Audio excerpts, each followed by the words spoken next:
मी तुम्हाला गोष्ट सांगणार आहे. पीडित बनून जगण्यामागचं काळं मानसशास्त्र कसं असतं आणि कोण आणि कशा पद्धतीने ते वापरतं याच्याबद्दलची आणि ती सुद्धा माझ्या स्वतःच्या अनुभवातून आलेली ही गोष्ट आहे. त्यातून मला एक कळलं की प्रत्येक बळी पडलेली व्यक्ती खरंच असहाय्य असते असं मात्र अजिबात नाही. काही लोक अत्यंत कुशलपणाने आपण पीडित आहोत, व्हिक्टीम आहोत अशी भूमिका निभावत असतात.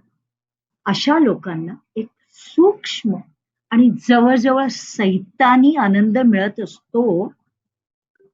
दयाळू, संवेदनशील आणि सक्षम लोकांची ऊर्जा, वेळ आणि आत्मविश्वास हळूहळू संपवण्यात.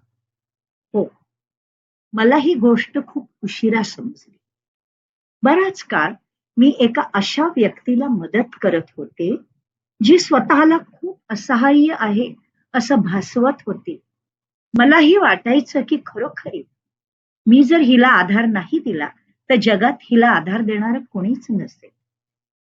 त्याच्यामुळे मोफत कन्सल्टेशन, मोफत हिलिंग, मोफत उपचार, अखंड भावनिक आधार, अखंड आर्थिक आधार असं सगळं देणं अनेक वर्ष चालू होतं. पण जाणवत होतं सतत की काहीतरी चुकतंय आणि सतत वाटत होतं की कुठेतरी माझी ऊर्जा, माझी कार्यक्षमता ही कमी होतीये.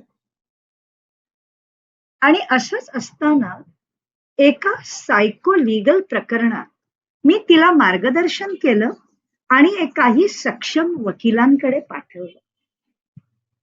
त्यावेळेला वास्तव माझ्या समोर आलं. माझ्याच एका वकील विद्यार्थिनीने मला शांतपणाने सांगितलं, ती खरोखरी असहाय्य अजिबात नाहीये बरं का.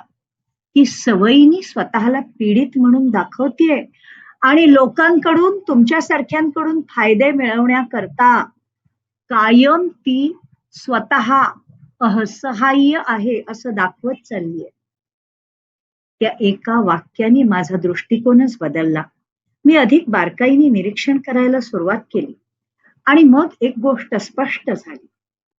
ती म्हणजे सतत पीडित असणं याची भूमिका करणारे किंवा सतत स्वतःला असहाय्य दाखवणारे लोक अनेकदा दयेच्या माध्यमातून तुमच्यावर भावनिक दबाव निर्माण करतात. दयाळू आणि जबाबदार लोकांना ते टार्गेट करतात. स्वतःची जबाबदारी टाळतात, पण मदतीची अपेक्षा मात्र कायम ठेवतात. इतरांकडून सतत मोफत मदत मिळवण्यात एक लपलेला विजय अनुभवतात. आणि सर्वात धोकादायक गोष्ट म्हणजे चांगली माणसं पुन्हा पुन्हा या लोकांच्या या जाळ्यात अडकत राहतात. कारण जागरूकतेशिवाय केलेली दया ही हळूहळू आत्मघातक ठरू शकते. हे समजल्यावर मी फक्त एक छोटासा बदल केला. मी शांतपणाने म्हणाले, जाहीर केलं की आता मी मोफत कन्सल्टेशन देत नाही. मी कोणालाच काही मोफत देत नाही. ना राग, ना वाद, ना स्पष्टीकरण. फक्त विचारांमधली आणि व्यक्तीकरणामधली स्पष्टता. आणि आश्चर्य म्हणजे ती व्यक्ती जवळजवळ लगेचच गायब झाली. त्या अनुभवाने मला एक मोठा धडा शिकवला.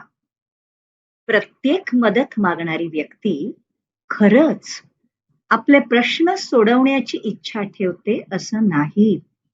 अनेकदा त्यांच्या व्हिक्टिम, पीडित, असहाय्य या ओळखीशी लोक इतके जोडले जातात की त्यातून त्यांना मिळणारी सहानुभूती, लक्ष आणि नियंत्रण या व्यक्ती सोडू इच्छित नाहीत.